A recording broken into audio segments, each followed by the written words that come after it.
Good morning. My name is Paul Taillon, and today we are fortunate to have Policy Insights Forum guest, Mr. Sam Cooper, an award-winning Canadian journalist. Sam has just recently published a new book, Wilful Blindness. He's an award-winning journalist. He's reported extensively on the Communist Party of China's political, economic, and criminal inroads in Canada. He studied journalism at the University of Toronto and graduated at Langara College, and has been an interested reporter in this field since 2005. We're very fortunate to have him explore this morning the implications of this issue that he has so well covered in his book, Willful Blindness, How a Network of Narcos, Tycoons, and CCP Agents Infiltrated the West. I'd like to start off, Sam, this morning, if you would. What was the genesis of your book, Willful Blindness? To answer, I would look at it very broadly and speak about my years in Langara College, actually year and a half, starting late 2004 into 2005. I had just returned from Japan, where I was doing some teaching abroad, and I was shocked upon arrival in Vancouver. I'm from the Toronto area. To encounter the downtown east side, which is, I found, the epicenter of heroin overdose deaths in the Western world. I was shocked by the conditions, and as a young student, actually, and a history and philosophy student from University of Toronto, I really could not understand how this, what I call a killing zone, existed in a country such as Canada with the rule of law. And I saw the contrast with great wealth in the city of Vancouver surrounding it. I saw the Ferraris and the McLarens and the glass condo towers. And then this, the poorest area of Canada, where literally thousands of people are clinging to life, open air drug markets. You could see the drug dealing in front of your face. The policy was essentially, I was told there were 4 pillars, including harm reduction and policing. But I found that policing and law enforcement literally was not part of the equation. So once I got into journalism, I started to get my cub reporter jobs outside in the interior of British Columbia. I made my way into the Vancouver daily newspapers. And with my interest in that open-air drug market, which obviously had huge criminality open in the center of Canadian city, I then started to look at real estate in Vancouver, and I got interested in the huge disconnect between the prices of the homes and the local incomes. I started to notice what looked like huge, mysterious flows of offshore money, and this brings me to, after years of research into the real estate, I started following corruption suspects from mainland China that were mysteriously becoming the most aggressive and dominant land developers in the city of Vancouver. Eventually, this brought me to a leading role in exposing money laundering in real estate in Vancouver, with connections to most especially China. And I finally really stumbled onto the casino money laundering story, which has become very prominent in Canada, with revelations that literally hockey bags stuffed with $20 bills were allowed to come into BC government casinos. That, in a sense, that when I put all of those reporting interest areas together, it led me to what had to be seen as involvement of the Chinese state in large economic activities and criminal activities in Canada. In that case, could you elaborate on your research regarding the Chinese criminal methodology that was being used and applied to British Columbia? Yes, it's become known as the Vancouver Model after I started breaking the stories about the so-called e-pirate investigation into casino money laundering in Vancouver. This is believed to be the largest ever RCMP money laundering investigation. It eventually fell apart, which really is part of our story in a way. But the criminal method tied to China, it's not really the Vancouver model, it's the Macau model of money laundering, as excellent RCMP and CSIS veterans know. the way the money is laundered in Macau is extremely wealthy. Corrupt officials in China export their wealth abroad, essentially by depositing money in underground drug trafficker pools of money in China. And this gets them a credit to get paid out in Macau, and they can export wealth abroad, some of it for their own corruption means, and some of it interweaving with Chinese state sort of espionage activity or foreign influence activity, where people designated by the Chinese state to be actors or leveraged and controlled by the Chinese state use this money that's exported abroad to become involved in economic activity in other countries, which benefits China. So the Vancouver model was really my revelation, was discovering that these very same Chinese state and criminal money laundering methods in Macau and Hong Kong were happening at an incredible scale in Vancouver. And so just to enlarge upon how the method works, again, you can, if I say whether you're a drug boss in China, a corrupt official, or an honest wage earner, you're depositing the money with the drug bank, getting paid out in a Richmond parking lot by a criminal drug bank operative, which is a loan shark, and the casino was letting you bring these drug proceeds in by casino chips without any problem, and a whole series of steps of money laundering occurred after that. The one more important piece to understand is these drug banks in China and Richmond, BC, were facilitating a loop of drug money where the drugs really produced in Chinese factories and pressed up into pills once exported into Canada's West Coast are being sold. The cash is warehoused. It is laundered through the casinos, through these people who have traveled from China to Richmond. And these whale gamblers, after gambling in Richmond, can pay back that drug debt in China, which facilitates the next load of drugs coming in. So in a simplistic way, that's the dirty money loop that forms this criminal method, which we call now the Vancouver model. In your book, I found very interesting that you underline that fentanyl is a drug that is manufactured by criminal cartels in China and is illegally exported to Canada, the United States, and the West. Can you discuss the impact of this deadly substance on British Columbia, and for that matter, Canada writ large? Yes, so I'll go back to my first answer. As a journalism student in 2005, I realized the enormous toll of heroin abuse and the literally thousands of heroin deaths in Vancouver. It was a health emergency. I didn't at the time know exactly who was responsible.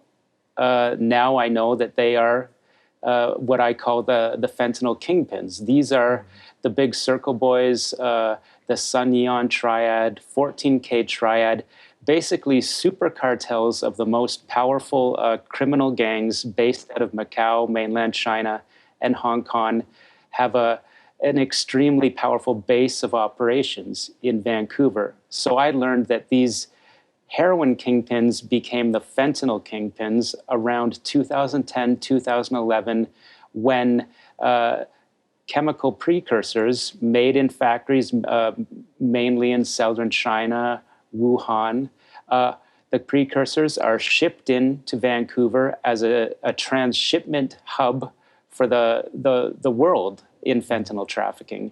There are uncountable mini labs, even warehouse labs in Vancouver, and these gangs press up the pills and then they ship them probably. First of all, a lot is dumped, obviously, in the downtown east side. Right. Again, this is a public health emergency. We realized that life expectancies in British Columbia several years ago dropped for the first time in modern Canadian history directly as a result of this fentanyl. But what I would stress is this is a health crisis for Canada, but also the world and the United States and Australia, because Vancouver is used as a hub to produce these fentanyl pills that are then shipped to Japan, Australia, down the west coast of the United States, and east across Canada is how those drug routes work. Amazing. Is there a connection that you found in your research between the Communist Party of China and the Chinese criminal cartels in BC and Canada? I did, and I would say that my journey of discovery was really breaking that casino money laundering story open in 2017 and realizing the industrial scale of drug money laundering and fentanyl cash laundering that was occurring in BC government casinos was allowed to occur, my research has showed. And once I discovered that, I realized that, and I was told by my sources, who would be sort of high-level criminal intelligence people, it can't happen to this extent in Canada without corruption in China and without protection for these gangs at high levels in China. In fact, at some level, direction from state actors in China.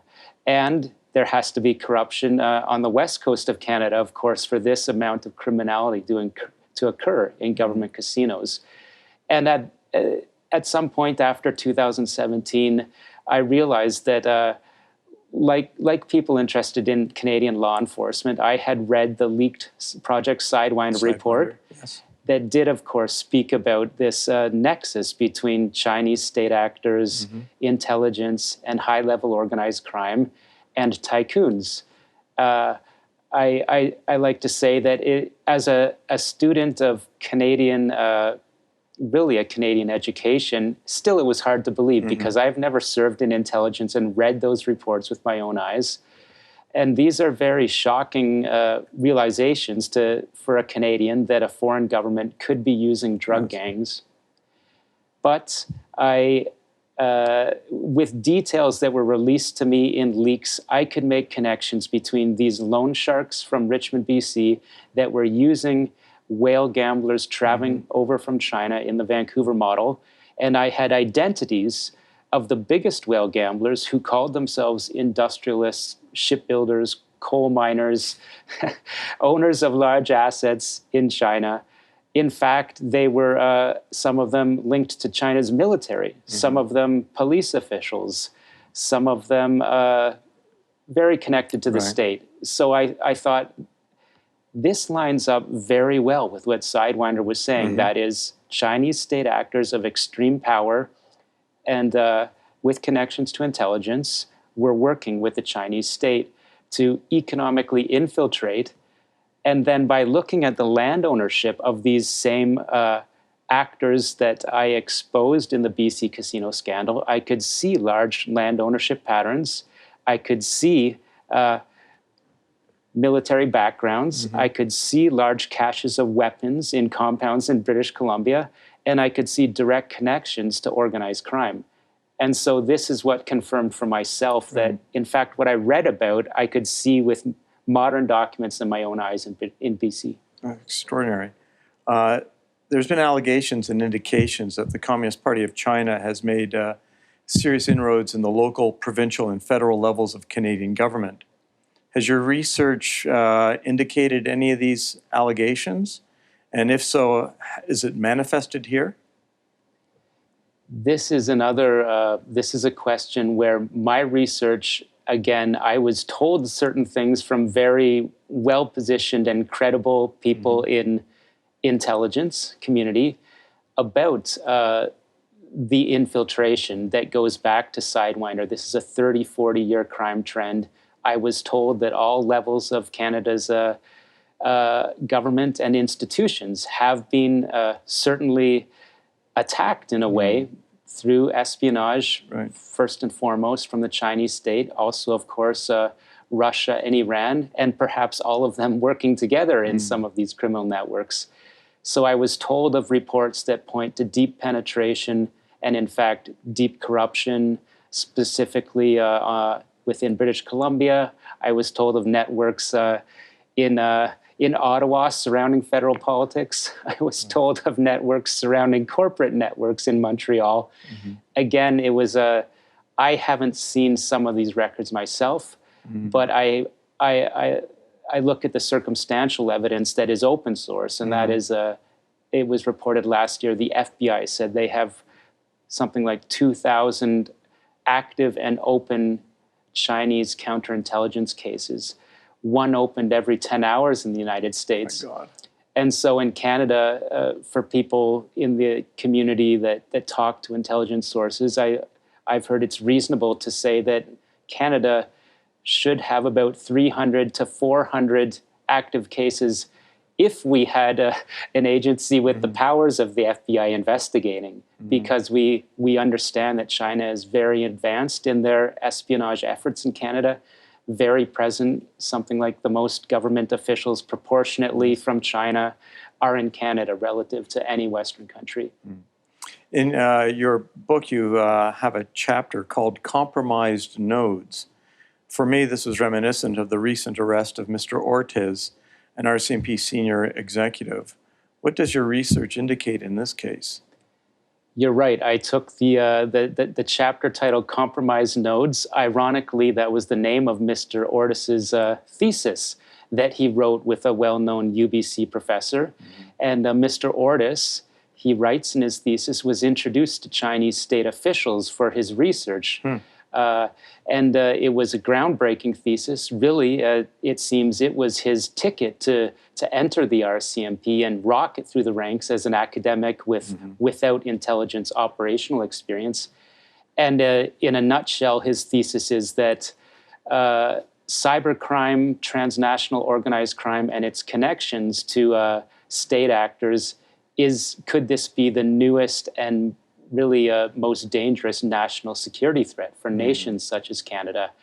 And ironically, the allegations against Mr. Ortiz have not been proven, to my knowledge, not denied. He still remains to be tried, but the allegations in simple terms are he sold the operational plans of the Five Eyes, the FBI, Australian police, the RCMP, various high-side intel that he had the most access to of any police official in Canada.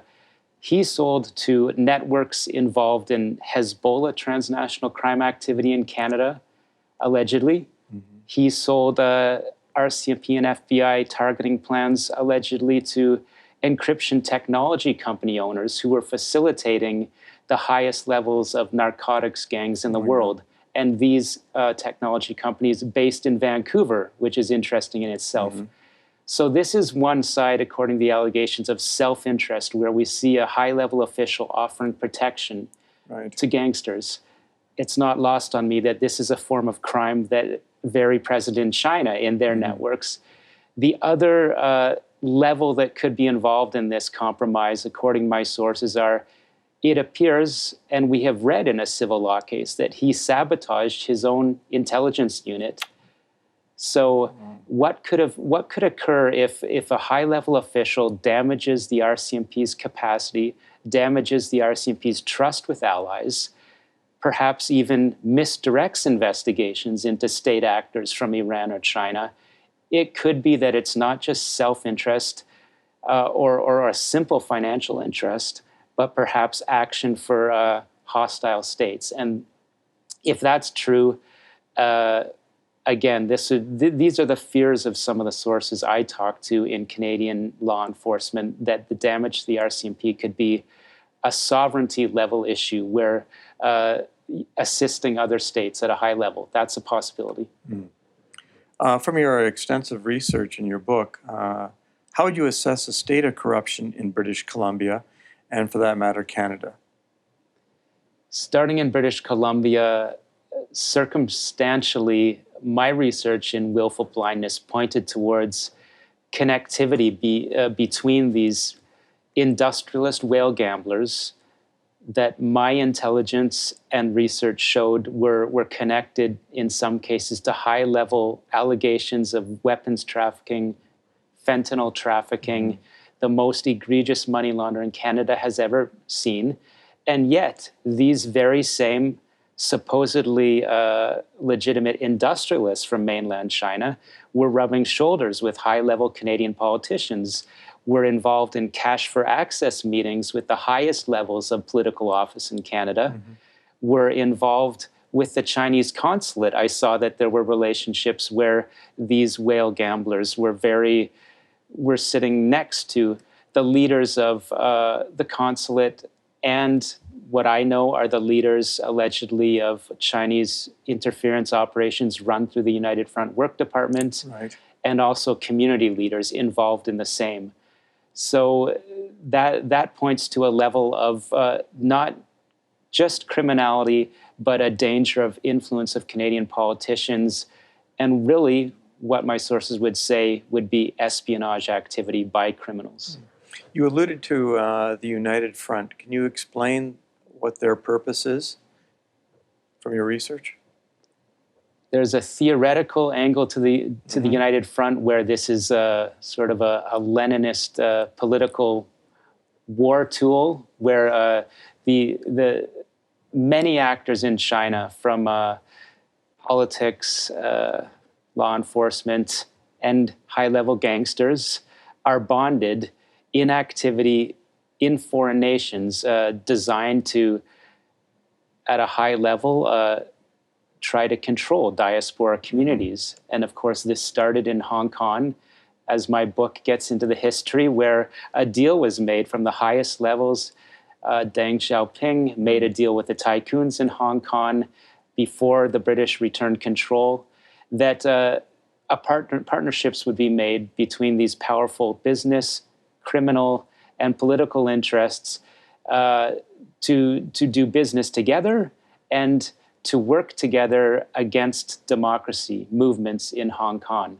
And so this is United Front activity that I understood from reading the history, from reading Sidewinder, and I saw the actors involved in the same actors and what appeared to be the same activity in Vancouver. I'll give you a quick example. These very same casino actors I exposed on stories about criminal casino money laundering could be connected to so-called counter-protests against Hong Kong Canadians demonstrating for democracy in the summer of 2019. An egregious case that I believe I exposed was these same consulate-connected and casino crime-connected actors surrounded a church of Hong Kong Canadians in the fall of 2019, Right. waving red flags. 20 police officers had to come to escort these Hong Kong Canadian Christians to safety.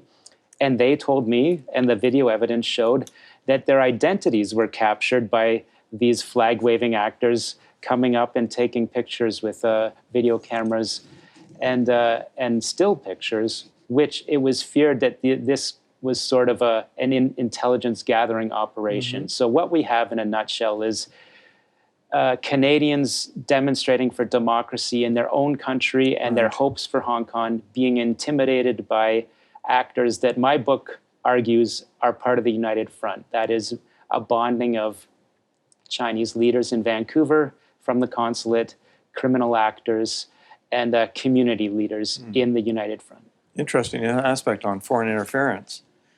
Recent incidents have denoted what has been described as elite capture in Canada. Have you come across any elite capture as what you would in your research? And if so, how can Canadian authorities address this serious national security threat? I think some of us very close to these networks, in that studying these networks and the patterns, may have detected elite capture in regards to the Huawei case and the Mun Wanzhou case. Right. And I look at them, there's two things. Will Huawei 5G be allowed in Canada? And will Mun Wanzhou, once due legal process has taken place, will she go home to China? Will she go to the United States to face justice? And have people interfered in that due legal process? Very well connected sort of political network and business network actors, have they come out publicly and argued that Mun Wanzhou should be sent back post haste to China, and that the rule of law should essentially be overturned in Canada?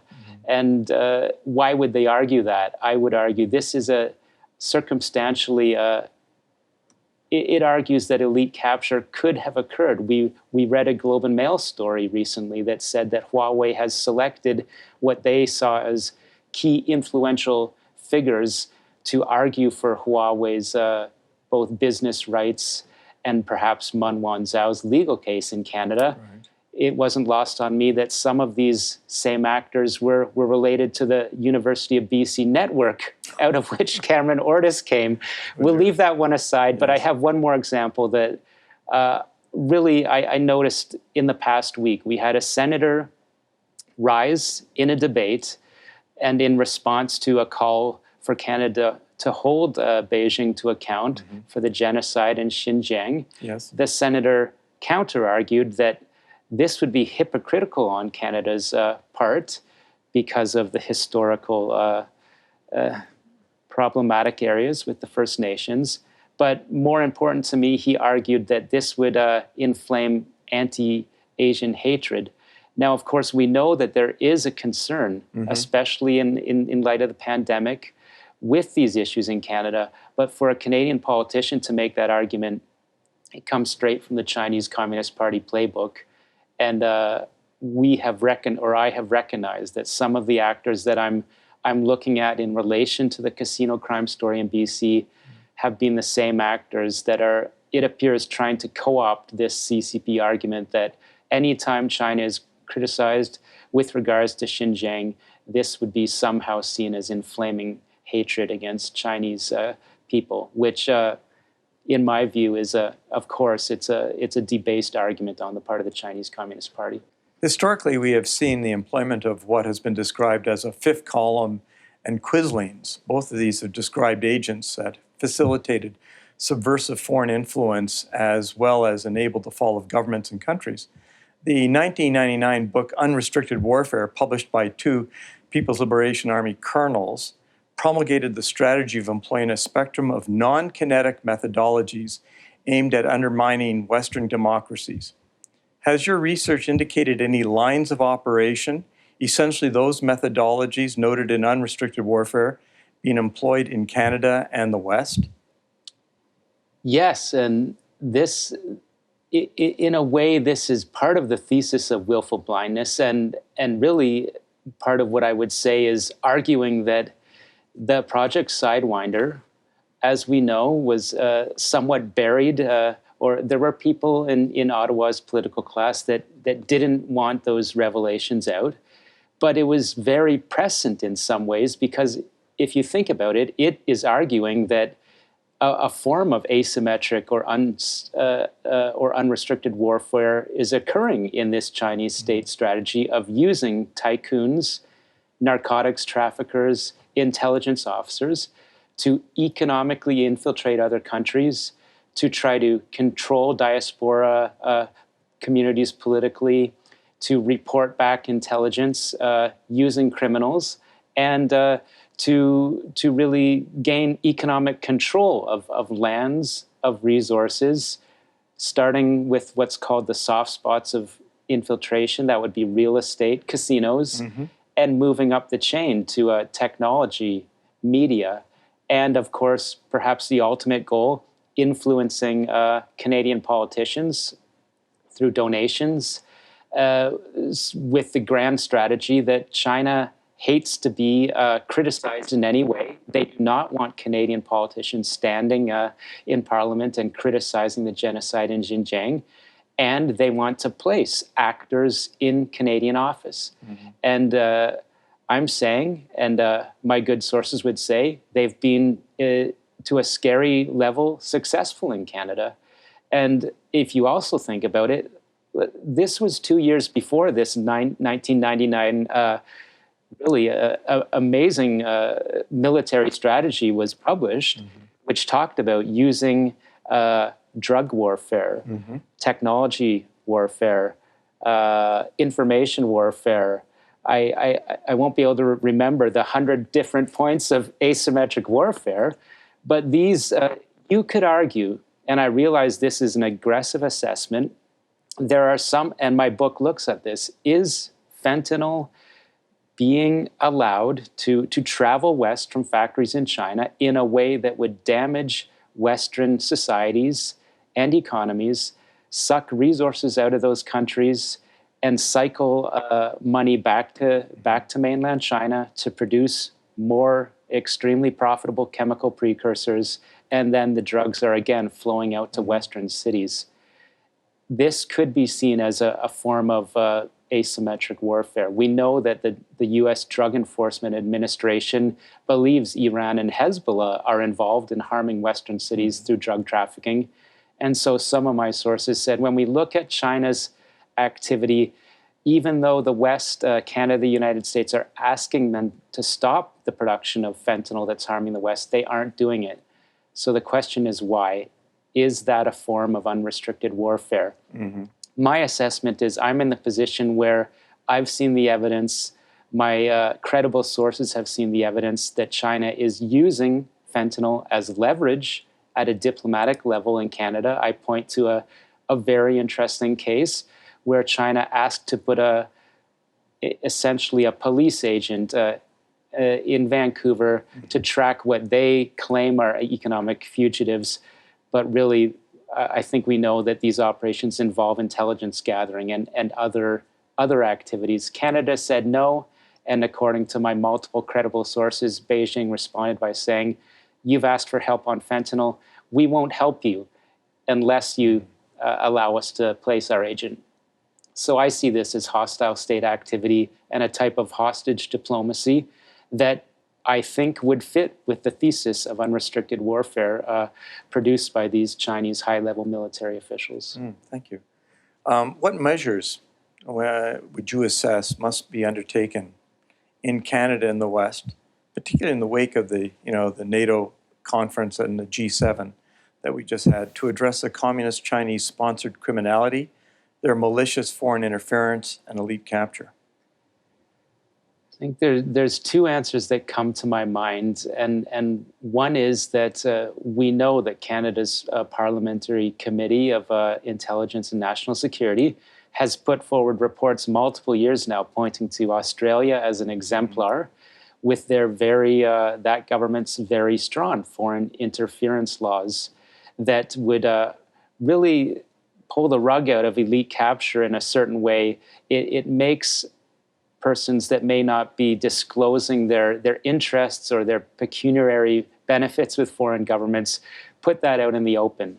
And so we've seen it has been effective in Australia. We've seen some very strong counterintelligence cases. One of my most favorite exposed a whale gambler from Guangdong who was a United Front leader in Australia, responsible for reportedly $800 million per year in casino betting. He had his citizenship revoked. An Australian senator was exposed for allegedly leaking news of a counterintelligence operation. From what I see in Canada, these are the types of investigations that we dearly need to see in Canada, because I believe the similar targets and the similar activity are present in Ottawa, Vancouver, Montreal, and Toronto. Mm-hmm. So we need, I'll say it bluntly, we need those same Australian counter-interference laws in Canada, and quickly, I believe. Mm-hmm. Do you see a follow-up to your book at all? I do see a follow, and that is around the concept you've raised of elite capture and what we've been discussing about really how scary is it that it seems there is a level of Beijing pulling the strings on some powerful Canadian politicians, and maybe more to the point, their business backers or the corporate networks, the legal networks that really we know are very supportive of some politicians and parties. So I do think my goal is to try to, after pointing the light on foreign actors, point the light on domestic actors that may be abetting foreign actors. And I think I need more documentation to support what the sources that I believe have been telling me and the circumstantial cases that they're pointing me towards. Mm-hmm. Any final thoughts, Sam? I do think that it is strange that Canada has not yet come to a decision on Huawei's 5G network, and I think people that are up to speed on the legal aspects and the foreign affairs aspects understand we have two Canadian hostages that are leveraged in the case.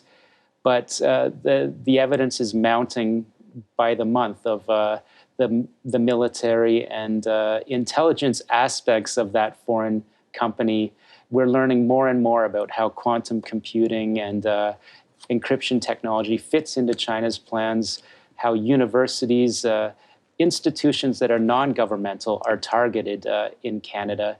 And so it's confusing to me why Canada hasn't acted on the Huawei 5G question and acted on Australia's foreign interference leadership. And it remains to be seen. I know we have an election coming up, and perhaps these will be issues raised in the federal election when it comes.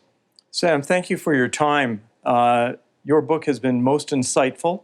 It's been an education for me, again, looking at the situations that we are experiencing, not only BC, Canada, the United States, and in Europe, but I think it's a very valuable and timely book that should have an impact upon our policymakers and our representatives within government. So thank you again for spending your time, your precious time with us at the Policy Insights Forum. Thank you so much for having me. It's been a pleasure.